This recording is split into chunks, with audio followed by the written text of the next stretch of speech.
The Guys, National hello and Lottery welcome to Authority. the Liberia TV Network. Today is May The National 6, Lottery Authority, of 2025. course, is Keep an posted entity as of the we bring you government of latest in Liberia. regards to what is unfolding. I'm And Francis I Kirikopa. Keep posted will assume for that they've details. been working behind the scenes, because since we assumed the role here at the Ministry of Information, this is our first time coming here. And we are happy to have them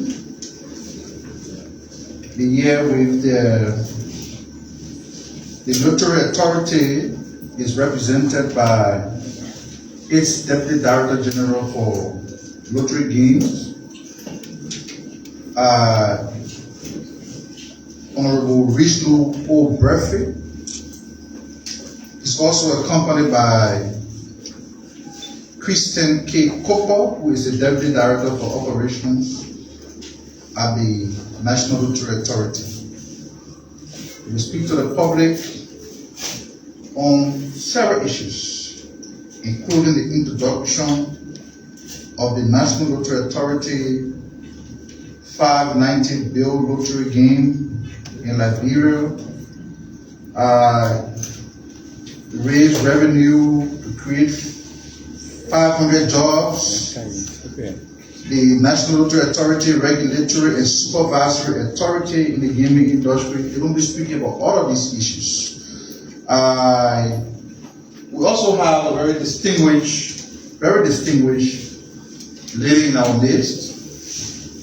She's no other but Madam Fatima Bintu Salif. That name rings bell. She is an official of the City Council of Monrovia. She was here yesterday. She's a social media influencer.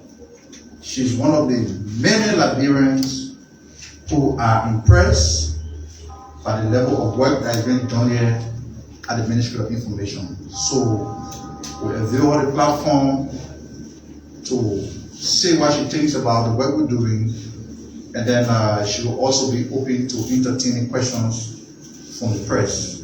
But before we talk to the folks from the National Lottery Authority and Ms. Salif, it is, of course, by tradition that the official spokesperson of the government will do some housekeeping and clear the decks of the government on certain issues before we can invite the guests to the podium. So that being said, I will encourage all of you to please turn your gadget on silence as I now seize a moment to invite the official spokesperson of the Liberian government, Honorable Jeremy Mafi Pia, to the podium.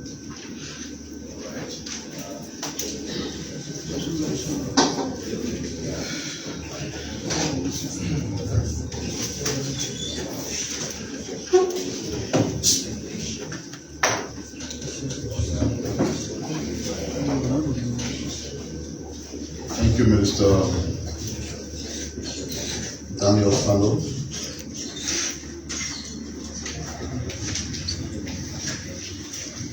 And let me welcome all of you again to the Charles Gayon Hall.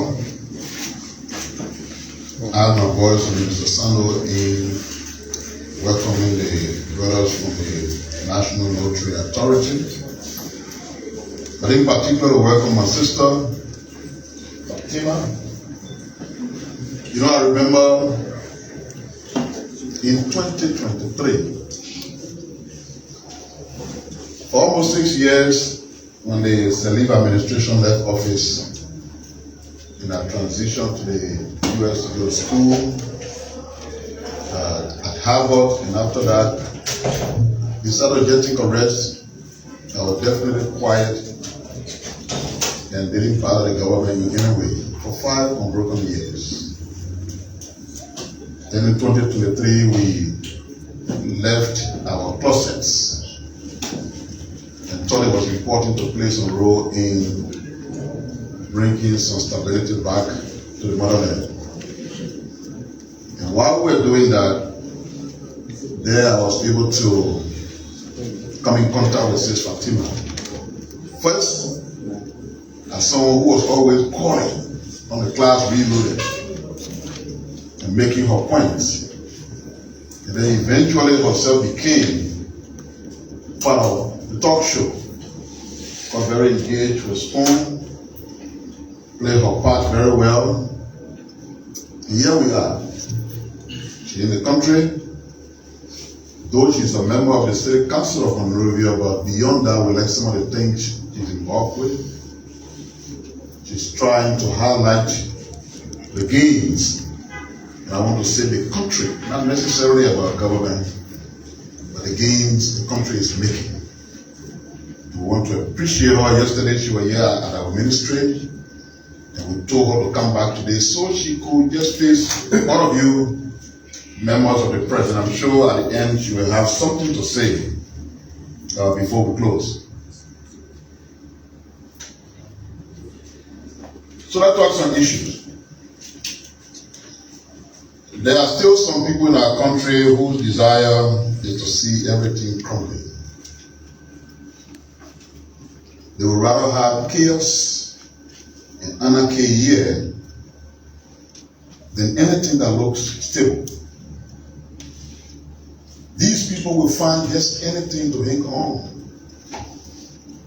Just in a desperate attempt to plunge the country into crisis. So of late, we've seen them very busy trying to create an impression that the regime here, led by President Waka, is opposed to the administration in Burkina Faso.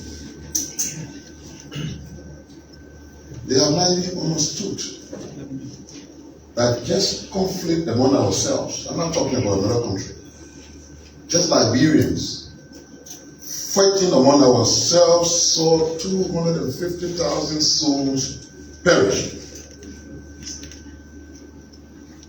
They have now understood that that war took us thousands of years backward.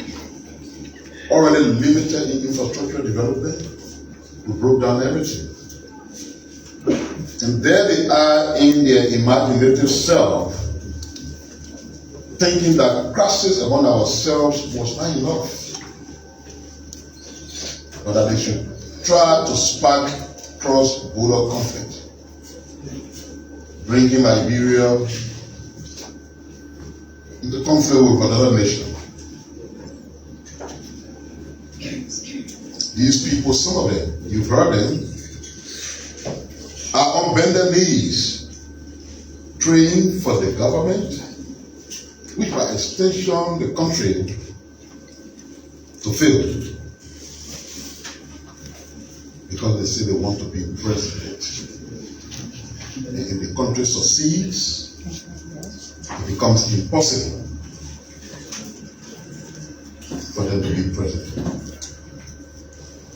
Basically, they are involved with dangerous politics. So they've been trying to ignite and invoke conflict between Liberia and a sisterly country. And we believe as a government we have to call them to order and expose their evil intent. These elements have been carrying fake news and basically childish propaganda.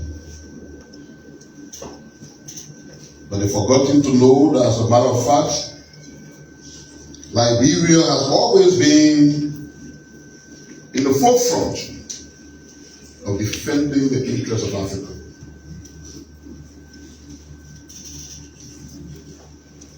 There are misinformation which they are spreading so fast, promoting a concept of anti-Pan-Africanism on the part of our country, is a conspiracy that is illogical and very mischievous.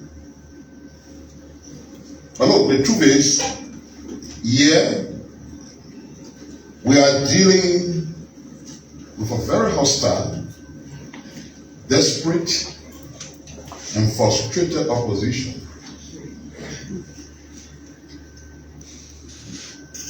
That will not play by the norms of democracy, whether now or in the future. These people are interested in blackening the image of our republic at this critical time, but we will not allow them to succeed. Their objective is obvious: tarnish Liberia's image as a defender of African interests, and by extension try to undermine our quest for a non-permanent seat on the UN Security Council. Our distinguished Foreign Minister, Madam Sarah Besro-Nyanti, has made multiple visits to Burkina Faso. In fact, there is a video made by the government of Burkina Faso with a number of other foreign actors, including our foreign minister, highlighting what those people in the video are doing to help the cause of the people of Burkina Faso. At one point, our minister went with a high-level security team. They developed a memorandum of understanding on security cooperation between the two countries. They have a full working session, and the MOU is being concluded. How then can people be desperately trying to create an impression that this very country that is so engaged, but our sister country, is anti same country? And so, to close on the matter, I want to say that it is foolhardy for anyone in Liberia to attempt painting the country as an anti-Pan-Africanist nation, and perhaps suggesting that we are puppet to some foreign forces against the interests of Africa. You cannot deceive the African people about Liberia's stance on African issues. In a couple of news papers lately, we've seen many publications about the rail program that is supposed to stretch from Guinea into Liberia, that brings in both Ashlobitar and HPX on the other hand. We've observed that many of the publications are trying to do finger pointing and labeling accusations against key officials of the government. We've seen your publications, but we can say this much. Firstly, the fact that there can be these discourses about foreign investors in Liberia first establishes one fact: that this country that was all of a sudden a pariah nation, a rogue state, nobody had time for it, is again a attraction for international investors. As a government, we believe this is good. It is a strong indication of a vote of confidence in what we are doing as a government and as a country. They know that we are striving democratically with the multiple transitions we have. They know that we've been enhancing and consolidating